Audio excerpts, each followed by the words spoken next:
Bab 950. Jangan lupa mengatakan hal yang baik tentang Momi. Di malam hari, Pak Yuchi menyuruh Hansen mengirim pesan bahwa dia meminta semua orang pergi ke rumah Yuchi untuk makan malam bersama. Hansen menjelaskan, karena semalam adalah tanggal 30 akhir tahun dan juga merupakan hari. Karena semalam tidak bisa berkumpul maka bisa dilakukan hari ini. Pergi ke rumah Yuchi untuk makan malam. Audrey Han ragu-ragu. Hansen tersenyum sedikit dan menjelaskan dengan lembut, Tuan Besar sudah mengirim mobil untuk menjemput Nona Song. Audrey Han berpikir, maksud Paman Yu berarti Bibi sudah menyetujuinya. Melihat pihak lain mengangguk, Audrey Han tahu bahwa dia tidak bisa tidak pergi, tetapi sekarang Gita sangat mabuk, dia pasti tidak bisa pergi, seseorang harus tetap menjaganya. Tepat pada saat ini, Arthur Xiao keluar dari ruangan dan mengerutkan kening. Ada yang tidak beres dengan Gita. Saat mendengar, wajah Audrey Han sedikit berubah. Dia dengan cepat berjalan menuju kamar dan sisi Gita. Apa yang tidak beres? Arthur Xiao datang, kupikir dia hanya mabuk. Siapa yang tahu orang yang tadinya berbicara omong kosong sekarang tubuhnya mulai berkeringat. Aku memegang dahinya dan sepertinya dia demam. Demam. Bagaimana dia bisa demam tanpa alasan?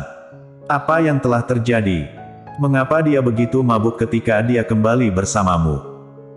Arthur Xiao, nyonya muda, ketika aku bertemu dengannya, dia sedang berjalan di jalan sendirian, pakaiannya sangat sedikit sambil meneteskan air mata.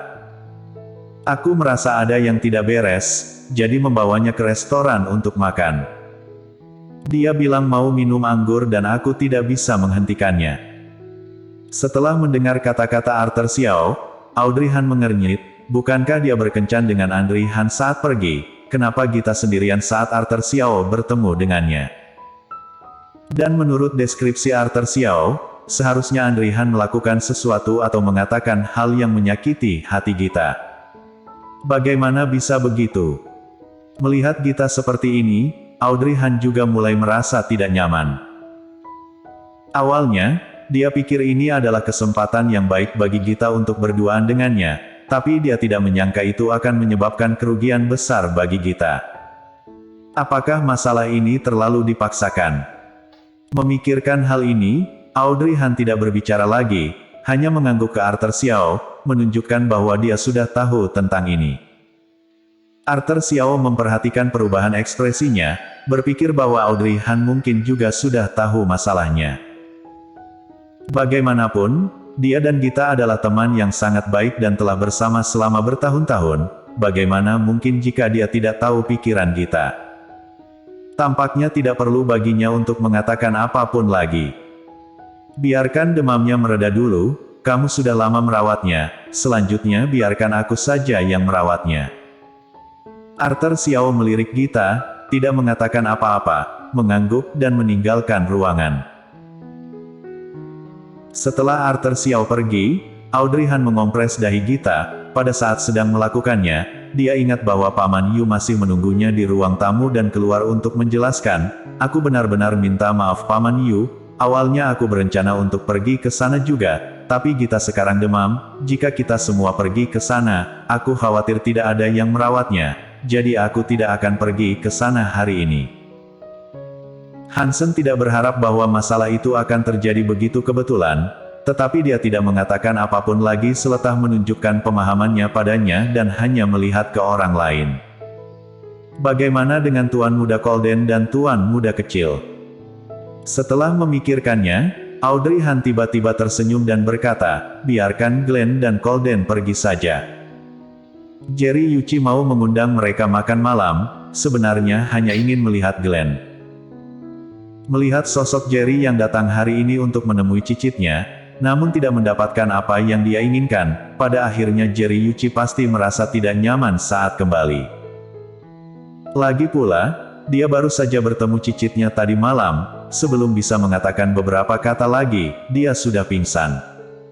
Dan bagaimana dengan Audrey? Jika dia tidak bisa pergi, Jerry pasti akan senang. Melihat penampilan murah hati Audrey Han, Paman Yu menyentuh hidungnya dengan sedikit malu. dan menjelaskan, "Nyonya muda, saya tahu apa yang Anda pikirkan, tetapi sekarang tingkat penerimaan Tuan Besar pada Anda sudah tinggi, dan menurut pendapat saya sebagai orang yang berada di sampingnya bertahun-tahun, bahkan jika dia tidak bersedia, tapi, dia sekarang telah menerima Anda sebagai cucu menantu. Hanya saja dia masih tidak bisa menyangkal harga dirinya, jadi..." Audrey Han tersenyum sedikit, "Paman Yu tidak perlu banyak bicara, aku tahu semua ini." Paman Yu mengangguk lega, bisa dilihat dari sikap Nyonya muda pada Tuan Besar, meski sikap Tuan Besar sangat buruk, Nyonya muda masih tetap menghormatinya. Segi karakter Nyonya muda sangat berharga. Namun, aku tidak bisa memutuskan apakah mereka akan pergi atau tinggal, jadi aku masih harus meminta Paman Yu untuk bertanya pada mereka sendiri. Jika mereka tidak mau pergi, aku juga tidak bisa memaksa mereka untuk pergi. Hansen mengangguk cepat, "Ini benar, kalau begitu aku akan bertanya." Bagus. Pada akhirnya Audrey Han berbalik dan masuk ke kamar untuk merawat Gita. Setelah beberapa saat, Glenn datang untuk mencarinya. Apakah Momi tidak pergi ke rumah kakek buyut bersama Glenn? Ini adalah pertanyaan pertama Glenn setelah masuk. Setelah selesai bertanya, Glenn memperhatikan bahwa wajah Gita yang berbaring di tempat tidur dan bertanya, "Momi, apa yang terjadi dengan bibi Gita?" Sebelumnya, semua orang mengira Gita hanya mabuk, jadi itu bukan masalah besar. Tapi sekarang, Audrey Han mengganti handuk basah baru dan berkata, "Bibi Gita demam dan tidak enak badan, jadi Momi tidak bisa pergi." Glenn tidak berkata-kata. "Jadi aku tidak bisa menemanimu ke rumah kakek buyut, kalau tidak, pergilah dengan Daddy." Mendengar, Glenn mengerutkan hidungnya, tapi Daddy menolak. Gerakan tangan Audrey Han berhenti, menolak. Ini sangat aneh. Tapi itu normal setelah memikirkannya, Colden tidak ingin melihat Jerry Yuchi merasa dimaafkan sekarang. "Lalu bagaimana denganmu, apakah kamu masih ingin melihat kakek buyutmu? Jika kamu ingin pergi, kamu dapat meminta Paman Yu untuk membawamu ke sana, dan biarkan Daddy untuk menjemputmu saat pulang nanti." Glenn memikirkannya dengan serius di depannya, kalau begitu Glenn akan pergi. Kakek buyut pasti akan merasa kesepian karena selalu sendirian di rumah, kalau begitu harus merepotkan Momi untuk merawat bibi Gita. Oke. Mendengar ini, Audrey Han tersenyum, dan mengulurkan tangannya untuk meremas wajah lembut Glenn. "Glenn sayangku, temani kakek buyutmu ya, jangan lupa untuk mengatakan hal yang baik tentang Momi, setelah itu kita sekeluarga bisa makan bersama dengan senang." Ketika saat itu tiba, selama semua orang bahagia bersama, setiap hari bisa menjadi makan malam reuni dan tahun baru. Mengapa perlu begitu memedulikan liburan 2 hari ini? Glenn mengangguk saat mendengar kata-kata itu. "Jangan khawatir Momi, Glenn pasti akan melakukannya untuk Momi." Audrey Han memikirkannya sejenak, memang benar bahwa kemampuan Glenn untuk membujuk para tetua tidak dapat diremehkan. Meskipun si kecil masih muda, pikirannya jernih dan eksentrik. Audrey Han tidak memiliki kesempatan terbaik dalam hidupnya, tetapi keberadaan Glenn tampaknya telah menyebabkan dia beruntung. Harus dikatakan bahwa Glenn adalah orang yang membuatnya merasa beruntung. Bersambung.